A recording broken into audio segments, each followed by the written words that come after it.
How's everything going? Now, we were talking baseball, but let's talk football. You know what I mean? But your thoughts on the best running back in the draft? They say it's Bijan Robinson. Does anybody else stand out to you? I love Bijan. To me, he's clearly the best running back in the draft. But, Jahmyr Gibbs is a clear-cut number 2 who's got some Alvin Kamara-type ability and skills. So he's a fun one to watch. I think he's going to fit and translate really well to the NFL. I think he's a really, really good football player. And then, after that, for me, Zach Charbonnet from UCLA. People are all, are split on who they think the third guy is.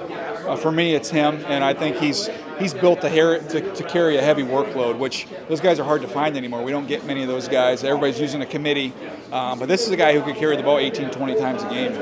All right, and it seems like the DB is like the premier position. There's like 6 guys right now in the in the top 15 and everything. Do you feel that's the premium position in this year's draft? I think it's deep. I would say, to me, I don't think the safety group is very good traditionally, comparing it traditionally, but I think the corner group is deep.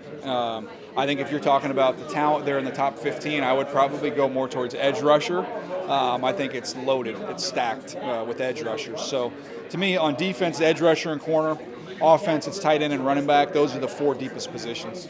Your thoughts on Jake Haener? He's not getting the big pub like the big 4, but I feel like he's probably the best quarterback in this draft. He's just kind of getting points knocked off because he went to Fresno State. What are your thoughts on him? Well, if you're looking for the Brock Purdy clone, what made Brock Purdy successful, Jake Haener fits the bill. Somebody who's, in talking to folks there too, he's obsessed with it. So he doesn't have the biggest arm. He's obviously not a big guy.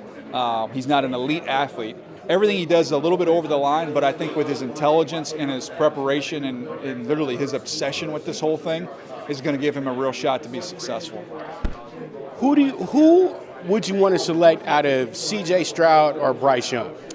For me, it's off the tape, it's Bryce. So I went with Bryce Young as my top quarterback. I thought everything he does at a really high level. It's hard to find stinker games for him. Like, everything's just been real consistent, and I think he doesn't have the Alabama supporting cast that the other Alabama quarterbacks have had. So he's had to elevate the group. And, look, he doesn't get the ball back against LSU because they go for 2 in overtime. He wins that game. They're talking about them going into the playoff. Who knows, what we're talking about him as, one of the all-time college quarterback careers that he would have had. Tennessee, they put up 49 and they lost.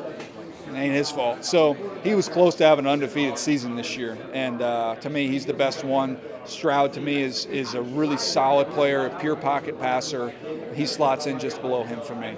Now, baseball question real quick. Yeah. You guys just got back Fernando Tatis. Yeah. Do you guys keep him on the roster for the rest of the year, or do you think about moving on and getting yourself some assets for him? Come on now. When he's right, and remember, he's coming off some surgery, so we got to be patient and give him a little time. He's 24 years old. The dude is, when he was playing shortstop, led the league in home runs, and he missed 20-something games. So he's going to have 50 home run years in this league, and I don't know. Last I checked, there aren't a whole lot of those guys around. So I'm more into the idea of building around him as opposed to letting somebody else have him. So he ain't going anywhere. He's going to stay right there. Gambling question: over under on 92 wins for your Padres.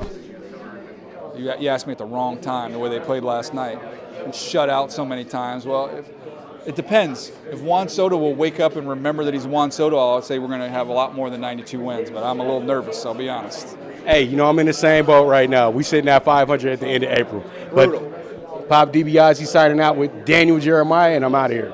And thank you so much.